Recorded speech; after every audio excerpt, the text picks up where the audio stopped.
ఈరోజు కుమారి పూజలో భాగంగా అమ్మవారిని 6 సంవత్సరముల వయస్సు కలిగినటువంటి కుమారికగా పూజించాలి. ఇలా 6 సంవత్సరముల వయస్సులో ఉండేటువంటి బాలికకు కాళిక అని పేరు.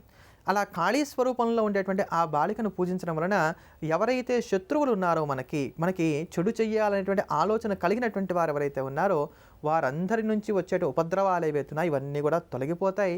మనం సదా చక్కగా సంరక్షింపబడతాం గనక 6 సంవత్సరాల వయస్సులో ఉండేటువంటి కుమారికను ఈరోజు కాళీ నామంతో పూజించాలి.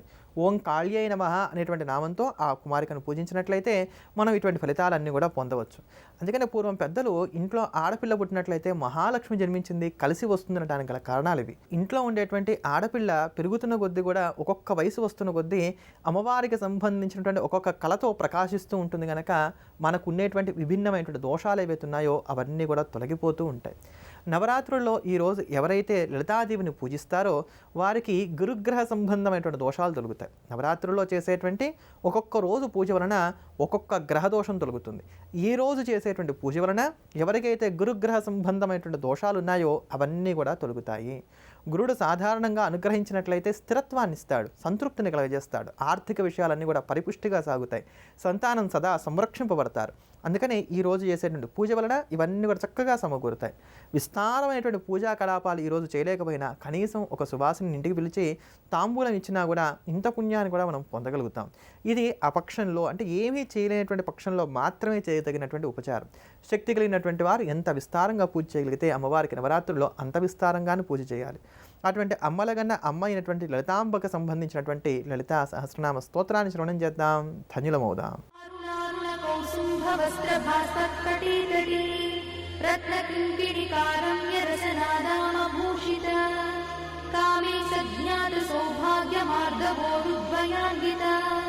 మాణిక్యమకుటాకార జానుద్వయ విరాజిత ఇంద్రగోప పరిక్షిప్త స్మరతూనా భజంగికా గూఢగుల్ఫా కూర్మ పృష్ఠజయిష్ణు ప్రపదాన్విత నగధీతి సంచన్న నమజ్జనతమో గుణ పదద్వయ ప్రభాజాల పరాకృత సరోరుహ చింజానమణి మంజీర మండిత శ్రీపదాంబుజా మరాళీ మందగమన మహాలావణ్య సేవరిః సర్వారుణానవద్యాంగీ సర్వాభరణభూషిత శివకామేశ్వరాంతస్థా శివా స్వాధీనవల్లభా సుమేరుశృంగమధ్యస్థా శ్రీమన్నగరనాయికా చింతామణి గృహంతస్థా పంచబ్రహ్మాసనస్థితా మహాపద్మాటవీ సంస్థా కదంబ వనవాసిని సుధాసాగర మధ్యస్థా కామాక్షి కామదాయిని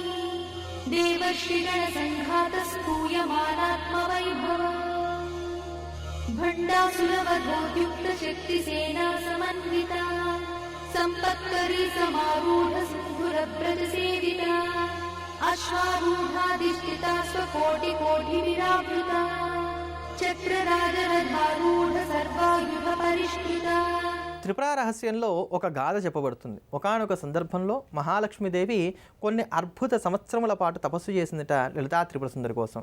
అప్పుడు లలితాంబవారు ప్రత్యక్షమై నీకేం వరం కావాలో కోరుకో అంటే ఆ తల్లి నేను నీ యందు ఐక్యం అవ్వాలనుకుంటున్నానని వరం కోరుకుంది. అందుకు అమ్మవారు ఇప్పుడు కాదు ప్రళయాంతమందు నీవు నా యందు ఐక్యమవుదు కానీ అంతవరకు కూడా నీవు మహావిష్ణువుకు సహచరిగా ఉంటూ లోకానికి కావాల్సినటువంటి ఐశ్వర్యాన్ని అంతా కూడా అందించు అని చెప్పిన వరాలిస్తూ నీ పేరు మీద ఈ రోజు నుంచి కూడా ఈ శుక్రవారం చాలా ప్రశస్తంగా అందరికీ ఉపయోగపడేటువంటి వారంగా మారుతుంది. నేను నీకు దర్శనమిచ్చినటువంటిది శుక్రవారం, నీకు ప్రీతిపాత్రమైనటువంటిది శుక్రవారం కనుక ఎవరైతే ప్రతి శుక్రవారము కూడా లలితాదేవిని కానీ మహాలక్ష్మిని కానీ అర్చిస్తారో వారందరికీ కూడా స్థిరమైనటువంటి ఐశ్వర్యం కలుగుతుంది. నీకు నాకు భేదం లేకుండా ఉంటుంది. నీ పేరుతోనే నా క్రమం శ్రీక్రమం అని పిలువబడుతుంది. నీ పేరుతోనే నా విద్య శ్రీ విద్య అని పిలువబడుతుంది. సమస్తమైనటువంటి భోగ భాగ్యములు కూడా శుక్రవారం చేసేటువంటి పూజ వలన కలుగుతాయి. ఎవరైతే శుక్రవారం నాడు శ్రీ సూక్తాన్ని క్రమం తప్పకుండా శ్రవణం చేస్తూ వస్తారో వారందరికీ కూడా స్థిరమైనటువంటి ఐశ్వర్యం లభిస్తుంది అంటూ అనేకమైనటువంటి వరాలు ఇచ్చిందిట ఆ తల్లి. అందుకనే శుక్రవారం నాడు చేసేటువంటి పూజ వలన స్థిరమైనటువంటి ఐశ్వర్యం కలుగుతుంది. అందున నవరాత్రుల్లో చేసేటువంటి ఒక్కొక్క రోజు పూజ వలన ఒక్కొక్క గ్రహశాంతి కలుగుతుంది. 7వ రోజు నాడు చేసేటువంటి నేటి పూజ వలన మనందరికీ కూడా జాతకంలో ఉండేటువంటి శుక్రగ్రహ సంబంధమైనటువంటి దోషములు ఏవైతే ఉన్నాయో ఇవన్నీ కూడా తొలగిపోతాయి. అంతటి భవ్యమైనటువంటి ఈ నవరాత్రి శుక్రవార వేళ అష్టలక్ష్ముల యొక్క పరిపూర్ణమైనటువంటి అనుగ్రహం కలిగి అష్టైశ్వర్యములతో మనందరం కూడా తొలగడానికి గాను ఉపకరించేటువంటి అష్టలక్ష్మి స్తోత్రాన్ని శ్రవణం చేద్దాం, ధన్యులమవుదాం. సుమనస వందిత సుందరి మాధవి చంద్ర సహోదరి హేమమయే మునిగణ మండిత మోక్షప్రదాయిని మంజుల భాషిని వేదనుతే పంకజవాసిని దేవసుపూజిత సద్గుణవర్షిణి శాంతియుతే జయ జయ హే మధుసూదన కామిని ఆదిలక్ష్మి సదా పాలయ మాం ఆదిలక్ష్మి సదా పాలయ మాం.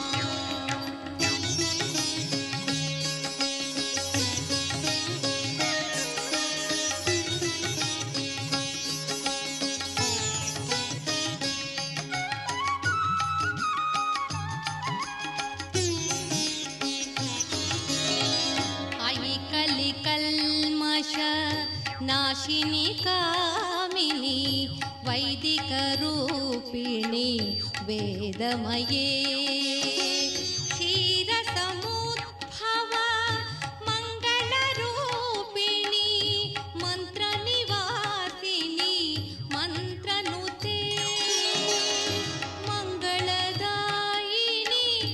అంబుజవాసిని దేవగణాశ్రిత పాదయుతే జయ జయ హే మధుసూదన కామిని ధాన్యలక్ష్మి సదా పాలయ మాం ధాన్యలక్ష్మి సదా పాలయ మాం.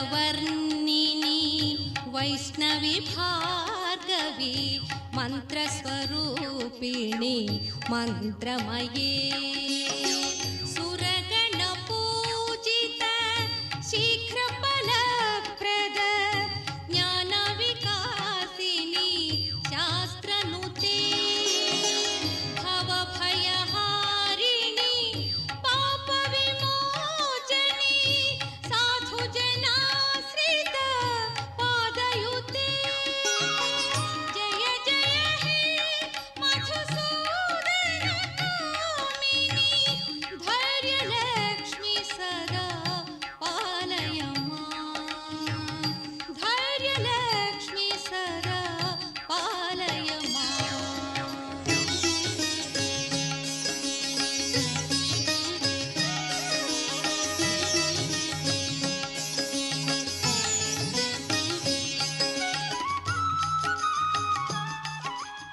ఆరోగ్యమే మహాభాగ్యం అన్న ఆర్యోక్తిని పాటిస్తూ మనం ప్రతిరోజు కూడా ఆరోగ్యంగా వర్ధిల్లడానికి గాను ఉపకరించేటువంటి పరిహారాల గురించి తెలుసుకుంటున్నాం కదా. ఆ క్రమంలో నేటి రోజున తరచుగా దురదలు వస్తున్నాయి, అంటే ఎలర్జీస్ వస్తున్నాయి, ఈ దురదల వల్ల మేము ఇబ్బందులు పడుతున్నాం అనుకున్నప్పుడు మనకు ఉపకరించేటువంటి పరిహారాన్ని గురించి తెలుసుకుందాం.